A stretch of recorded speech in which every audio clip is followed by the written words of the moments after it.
So దేవుడు ఏమంటున్నాడంటే, వీరు మౌనంగా ఉంటే ఈ రాళ్ళు కేకలేస్తాయి. ఈ రాళ్ళు కేకలేస్తాం ప్రారంభించింది అనుకో, భూమి కంపిస్తుంది. దెల్ బి ఎన్ ఎర్త్క్వేక్.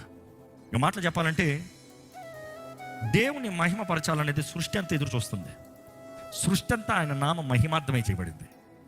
నువ్వు మహిమపరచపోతే అవి మహిమపరుస్తాయి. సరే, ఇక్కడ నుండి మీరు బయటికి వెళ్ళేటప్పుడు ఒక రాయి తీసుకోండి. రోడ్లు ఎక్కడ రాళ్ళు ఉంటే అడ్డంగా ఉంటే కొన్ని తీసి లేపండి. ఒక చిన్న రాయినా తీసుకోండి.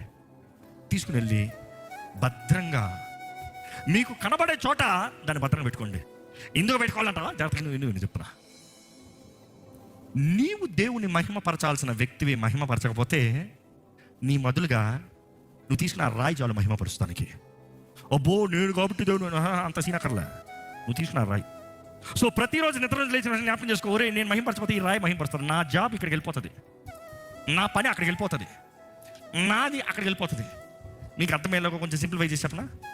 అంటూ చూడు, మీ నాన్న ముద్దలు పెట్టా, నువ్వు ప్రేమే చూపిస్తలే, పొద్దులు లేచి నాన్న ముద్దు కూడా పెడతలే. ఈరోజు పెద్ద పిల్లలు అయిపోయలే, సిగ్గులే. సరే, రోడ్డు మీద ఒక అన్నం తెచ్చిపెట్టాడు.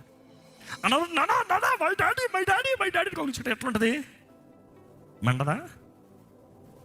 నువ్వు ఎక్కువ చేయవా? మా డాడీ పో. అదే అంటనా, నీ దేవుణ్ణి, నీ తండ్రిని, నీ రక్షకుడిని, నీ ప్రాణప్రియుణ్ణి నీవు ఆరాధించకపోతే ఆ రాయి ఆరాధిస్తుంది. నోరున్న నీవు, జీవం ఉన్న నీవు, శక్తి ఉన్న నీవు, బలం ఉన్న నీవు దేవుని స్తుతిస్తానికి మనసు లేకపోతే ఆ రాయి మహిమపరుస్తుంది.